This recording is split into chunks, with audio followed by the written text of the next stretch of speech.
side eye. Criminal offensive side eye. Do you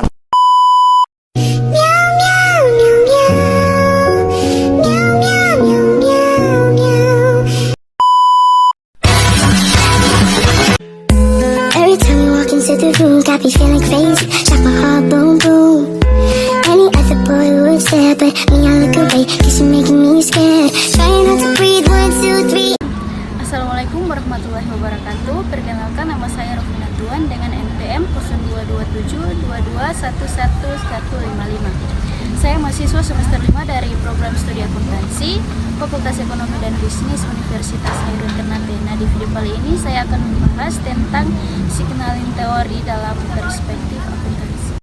Baik, signaling teori adalah teori yang menjelaskan bagaimana satu pihak atau pengirim sinyal yang memberikan informasi kepada pihak lain atau penerima sinyal untuk mengurangi ketidakpastian dan asimetri informasi dalam pengambilan keputusan. Teori ini pertama kali diperkenalkan oleh Michael Spence pada tahun 1973 dalam konteks pasar tenaga kerja, di mana pencari kerja menggunakan pendidikan sebagai sinyal untuk menunjukkan kemampuan mereka kepada calon pemberi kerja dalam situasi di mana satu pihak memiliki informasi yang lebih banyak atau lebih baik dibandingkan pihak lain. Sinyal dilakukan sebagai alat komunikasi yang kredibel untuk menyampaikan informasi yang tidak terlihat secara langsung. Dengan demikian, signaling teori memainkan peran penting dalam membangun kepercayaan dan meninggalkan transparansi antara pihak-pihak yang terlibat. Dalam dunia bisnis dan akuntansi, signaling teori sering digunakan untuk menjelaskan bagaimana perusahaan mengkomunikasikan kinerja dan prospek mereka kepada investor dan pemangku kepentingan lainnya. Misalnya, perusahaan dapat mengirimkan sinyal positif melalui pembagian dividen, laporan keuangan, dan audit, atau pengungkapan tanggung jawab sosial perusahaan atau CSR. Tindakan ini menunjukkan bahwa perusahaan memiliki keuangan yang stabil, di mana tata kelola yang baik dan prospek yang menjanjikan sehingga meningkatkan kepercayaan investor.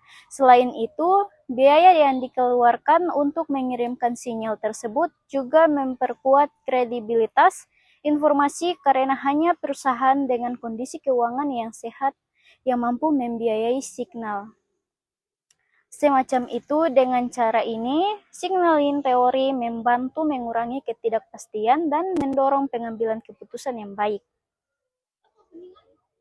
Konsep utama dalam signaling teori yang pertama yaitu informasi asimetris, yang dimana adalah situasi di mana satu pihak memiliki informasi yang lebih banyak atau lebih akurat dibandingkan pihak lainnya, sehingga menciptakan ketidakseimbangan dalam pengambilan keputusan.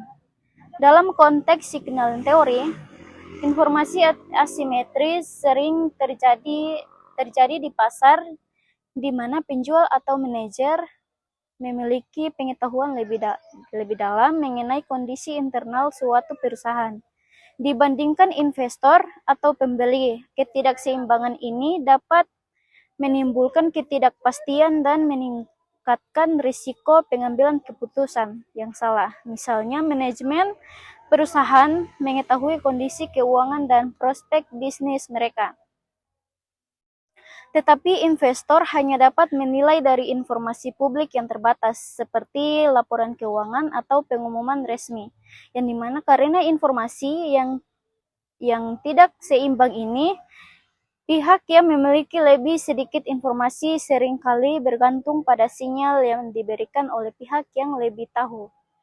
Untuk membuat keputusan, informasi asimetris juga dapat menyebabkan masalah seperti adverse selection atau pemilihan yang salah, atau moral hazard atau perilaku tidak bertanggung jawab setelah kesepakatan. Oleh karena itu, pengelolaan informasi asimetris melalui penyampaian sinyal yang akurat dan kredibel menjadi penting untuk membangun kepercayaan dan memastikan keputusan yang lebih rasional. Dalam praktiknya, perusahaan menggunakan sebagai metode untuk mengurangi ketimpangan ini, seperti audit eksternal, sertifikasi, dan transparansi dalam pelaporan keuangan yang bertujuan untuk meyakinkan pihak luar bahwa perusahaan memiliki kinerja dan tata kelola yang baik. Yang kedua yaitu sinyal atau signal. Dalam signal teori adalah tindakan simbol atau informasi yang dikirimkan oleh pihak yang memiliki lebih banyak informasi atau pengirim sinyal kepada pihak lain yang memiliki informasi terbatas atau penerima sinyal.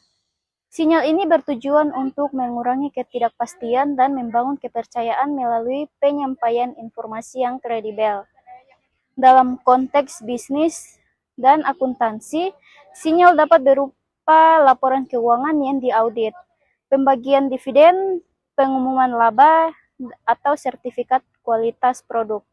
Sinyal yang baik harus memiliki karakteristik kredibilitas dan relevansi sehingga dapat dipercaya oleh penerima sinyal untuk membuat keputusan yang lebih rasional. Misalnya, perusahaan yang membagikan dividen secara konsisten dapat memberikan sinyal bahwa kondisi keuangannya stabil dan memiliki prospek jangka panjang yang baik. Lebih jauh lagi, pengiriman sinyal seringkali melibatkan biaya yang disebut sebagai biaya pengiriman sinyal. Biaya ini berfungsi sebagai mekanisme untuk membedakan pengirim sinyal yang kredibel dari yang tidak. Perusahaan yang benar-benar memiliki kinerja yang baik cenderung bersedia mengeluarkan biaya untuk mengirimkan sinyal tersebut, seperti melakukan audit eksternal atau mengeluarkan laporan keberlanjutan yang transparan. Di sisi lain, perusahaan dengan kondisi keuangan yang buruk mungkin dengan mengeluarkan biaya untuk sinyal semacam ini, sehingga memungkinkan penerima sinyal untuk membedakan antara perusahaan yang sehat dan tidak. Dengan demikian, sinyal berperan penting dalam mengatasi masalah informasi asimetris dan menciptakan kedua belah pihak, terutama dalam situasi di mana informasi tidak dapat diamati secara langsung oleh penerima sinyal. Yang ketiga yaitu biaya pengiriman, di mana sinyal dalam signal teori merujuk pada pengorbanan atau investasi yang dikeluarkan oleh pengirim sinyal yang membuktikan kredibilitas informasi yang disampaikan. Biaya ini memastikan bahwa hanya pihak yang benar-benar memiliki kualitas atau informasi yang baik yang bersedia memberikan sinyal, sehingga meminimalkan kemungkinan informasi yang menyesatkan dalam konteks bisnis. Biaya ini dapat berupa audit eksternal, sertifikasi kualitas, atau pengeluaran untuk kegiatan tanggung jawab sosial perusahaan atau CSR. Misalnya, perusahaan yang melakukan audit eksternal menunjukkan bahwa mereka siap mengeluarkan biaya untuk memastikan laporan keuangan mereka akurat dan dapat dipercaya oleh investor. Hal ini memperkuat kepercayaan dan mengurangi ketidakpastian dalam mengambil keputusan. Selain itu, biaya pengirim sinyal juga berfungsi sebagai mekanisme pemisah atau separating mechanism antara pengirim sinyal yang jujur dan yang tidak. Perusahaan dengan kinerja yang buruk atau informasi yang kurang baik kemungkinan besar tidak akan mampu atau tidak bersedia membayar biaya tinggi atau memberikan sinyal yang sama, karena tindakan tersebut akan merugikan mereka secara finansial tanpa manfaat yang sebanding. Oleh karena itu, penerima sinyal cenderung lebih mempercayai sinyal yang melibatkan biaya tinggi karena dianggap sulit untuk dipalsukan. Dalam jangka panjang, biaya ini membantu membangun reputasi dan kredibilitas yang penting untuk mempertahankan kepercayaan dari investor dan pemangku kepentingan lainnya. Dengan demikian, biaya pengirim sinyal menjadi alat yang efektif untuk mengatasi masalah asimetri informasi dan meningkatkan transparansi di pasar. Dan yang keempat yaitu interpretasi oleh penerima sinyal dalam signal teori adalah proses di mana pihak yang menerima sinyal atau penerima menilai, memahami, dan mengevaluasi informasi yang disampaikan oleh pengirim sinyal.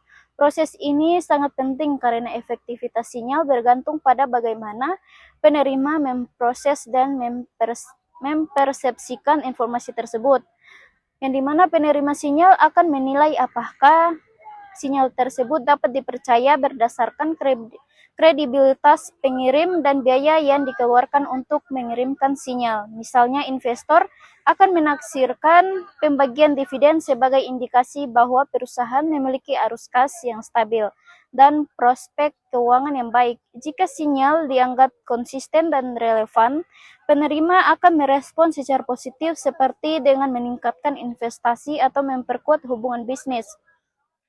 Namun penerima sinyal juga harus waspada terhadap sinyal yang menyesatkan atau informasi yang tidak sepenuhnya akurat. Oleh karena itu, penerima sering menggunakan alat bantu seperti analisis data, laporan audit, atau rekomendasi dari analisis keuangan.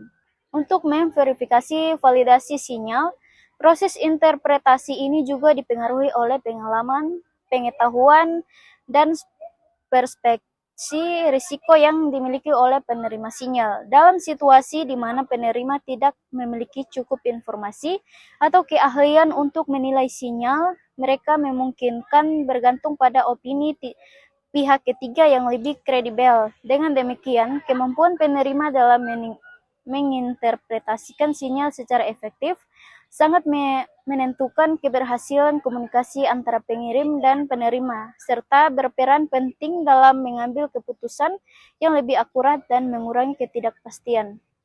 Contoh dalam signaling teori dalam akuntansi dapat dilihat dalam praktik perusahaan yang menggunakan laporan keuangan yang diaudit sebagai sinyal untuk menunjukkan transparansi dan kredibilitas kepada investor, yang dimana laporan keuangan yang telah diaudit oleh pihak eksternal memberikan jaminan bahwa informasi keuangan yang disajikan akurat dan sesuai dengan standar akuntansi yang berlaku.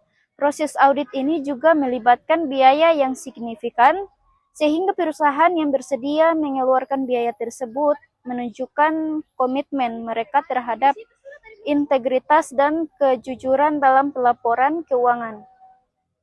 Investor akan menafsirkan sinyal ini sebagai indikasi bahwa perusahaan memiliki tata kelola yang baik dan manajemen yang dapat dipercaya, yang pada akhirnya meningkatkan kepercayaan mereka untuk berinvestasi.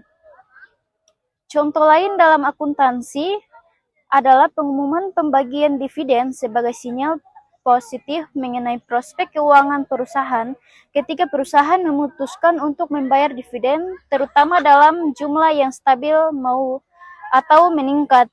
Ini menunjukkan bahwa perusahaan memiliki arus kas yang kuat dan keyakinan terhadap profitabilitas di masa depan, di mana investor akan menganggap sinyal ini sebagai bukti bahwa perusahaan berada dalam kondisi keuangan yang baik dan memiliki manajemen yang efisien. Sebaiknya perusahaan yang tidak membagikan dividen atau mengurangi jumlah dividen dapat dianggap mengalami kesulitan keuangan yang memungkinkan mempengaruhi keputusan investor. Oleh karena itu, pengungkapan dividen dan informasi keuangan lainnya menjadi alat penting dalam mengurangi ketidakpastian dan pembangunan kepercayaan melalui mekanisme signaling.